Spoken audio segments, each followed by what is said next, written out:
Chazor Zeichen Nishbach Ches Mashag Rabbi Yehuda Mesech Chullin Daf Tzadik Gimel. Rabbi the name Rabbi Yehuda name Shmuel said the chaylev that's on the hems's stomach and the beis hakoyis stomach are also and one is chayiv kares for eating them. This is what's meant when the Torah says chaylev shal hakerev, the chaylev on the innards. Rabbi the name Rabbi Yehuda name Shmuel said the fats that are on the klibosta bone, which is from where the tailbone comes out, is also, and one who eats is chayiv kares. This is included in the chaylev shalak kasolam referred to in the Torah. Rabbi the name Rabbi Yehuda Shmuel said the blood vessels in the shoulder of the animal are also. Safra said, does the Torah prohibit eating meat, which is what these vessels are? So why would it be also? Rava said, does the Torah allow eating blood? And these are full of blood. If you cut it and salt it, it may certainly even be cooked and eaten. Rehuda's name Shmuel said the first amma of the beginning of the intestine as it leaves the stomach must be scraped to remove the fats.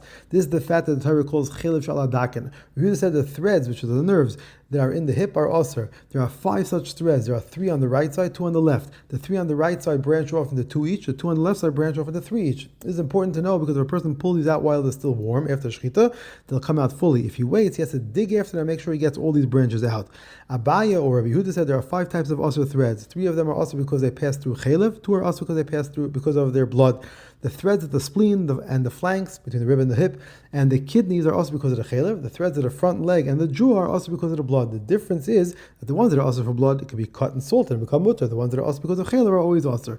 Rav Kahana or Rabbi Yehuda said there are 5 types of also membranes. 3 of them are also because they're attached to chaylev. 2 are also because of their blood. The membranes of the spleen, the flanks, and the kidneys are also because of the chaylev. The membranes of the beitzim and of the brain are also because of the blood. Yehuda bar Shaya was peeling off the membrane of the spleen for Levi, the son of Rabbi Yehuda bar Chia. He only peeled off the top section of the membrane. Levi told him peel off the bottom section as well. Levi's father came and told him, your maternal grandfather, who was Rabbi Yomi Ba'aba, said that the Torah only said the membrane near the vessels, near where the vessels enter the spleen are usher, and therefore would not be necessary to remove the bottom section. Levi, yes, Rav Nuna has said that a brisa says that the membrane on the spleen is usher, but one would not be chayiv kares for it. Now, if that only refers to the upper section, why would one not be chayiv kares for it as well? Rather, it must refer to the rest of the membrane. We see that even the bottom section must be removed. If said, if a brisa says so, it must be correct, and we have to follow it. Shekmar Rav Nuna said that a brisa says that the membrane on the spleen is also, but one would not be chayiv kares for it, and the membrane on the kidney is also, but one would not be chayiv kares for it. Another brisa says that one would be chayiv kares for eating these membranes. And if tomorrow with regard to the spleen, the brisa are not contradictory because the first is discussing the bottom section, the second brisa is discussing the upper section. With regard to the membrane and the kidneys, we could also similarly say, first brisa is referring to the lower membrane, second brisa is referring to the upper membrane. So with regard to the beitzim of an animal that are only slightly attached to the animal, Rami and Rasi argue. One says they're also, one says they're mutter. The one who says they're also holds that since they will never heal, they're considered to be ever menachai. The one who holds that they're mutter holds that since, as long as they are within the body, they will not decay, they are not considered to be detached. The one who says that they also says that they don't decay only because they're not exposed to air. The one who says that they're mutter says the only reason that they don't heal is because they're in a weakened state. Rabbi Yochanan told Rosh Rabba, although such beitzim are mutter, you should not eat such beitzim because it's our custom not to eat them. Mar Bar Rashi said the beitzim of a baby goat may be eaten without peeling the membrane until the goat is 30 days old. After that point, if they have produced zera, they have to be peeled. If not, they need not be peeled. The way to know is to look for red streaks, which are blood vessels, which would mean that they have already produced zera. With regard to pieces of raw meat, beitzim, and blood vessels of the neck, there's machlokes between Rav Acha and Ravina. In all areas of halacha, Ravina is always mekel, Rav Acha is always machmer. We pass like Ravina, except for these 3 instances where Rav Acha is mekel, Ravina is machmer, and we pass like Rav Acha. With regard to a raw piece of meat that turned red from blood, if it's cut and salted, it may even be cooked in a pot. If it was not cut, but was roasted on a spit, it's mutter because the blood drips out. If it was not cut, but was instead roasted on coals, machlokes Rav Acha and Ravina. One says the blood is drawn out, the meat is mutter. The other says that the meat shrivels and retains the blood, and therefore is also. The same machlokes applies to beitzim and to the blood vessels of the neck. With regard to a head that's buried in hot ashes to remove its hair, if it's put on the ashes upright, the blood flows out the bottom, it's mutter. If it's put on its side, the blood congeals, it's also. If it's put on its nostrils, if he puts something to hold the nostrils open, it's mutter. If not, it's also. Others say if it's put upright or on its nostrils, it's mutter. If it's put on its side, it's only mutter if something was put in to make a hole in the head to allow the blood out.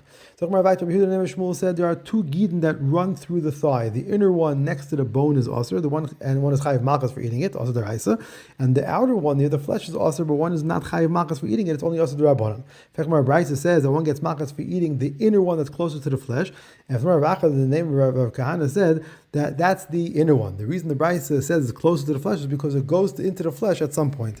Gemara Bryce says that one does not get malchus for eating the outer one closer to the bone. As Rabbi Yehuda said, it's called close to the bone because it's close to the bone at the point that the butcher flays the animal. So if a butcher was found not to have removed all the cheler, Rabbi Yehuda said he's punished even if he left over the size of a barley. Rabbi Yochanan said he's only chayiv if he left over a kezayis. Our Papa said they don't argue. Rabbi Yochanan is referring to him giving him malchus. Yehuda is referring to having him removed from his post. Mazurcha said for the size of a barley, it must be all in one place. For the size of a kezayis, it can even be combined from a few places. Gemara Paskins, for leaving over a kezayis, he get malchus. For leaving over the size of a barley, he would be removed from his post. Okay, the Mishnah said, Einat habochin ne'emonin v'chulu. So Rabbi Yochanan said, they later said that butchers are believed regarding the removal of the Gidan Nosher. If Nachman asked, have the later generations gotten better? First they wouldn't trust, now later they would. And more initially they held like Meir, who said that all traces of sinews must be removed, which is a difficult job, and therefore they said the butchers can't be trusted. Later they retracted and held like Rabbi Yehuda, who said that they don't have to dig out the part below the surface, and therefore they said that the butchers are trusted to do that. Others say that this ruling was made on the part of the Mishnah that says that the Chum say butchers are trusted with regard to removal of the Gidan Nosher and removal of the Chalev. On that, Rabbi Yochanan said that they later reversed this view and said that they are not trusted. Rav Nachman said in today's times they are trusted. Gemara asked, generations got better? Gemara answers, initially they followed the view of Rabbi Yehuda. They then retracted and held like Rabbi Meir, but as long as butchers remembered that they used to hold like Rabbi Yehuda, they were not trusted to take out the Gidan Nosher in accordance with the view of Rabbi Meir. Much harder job.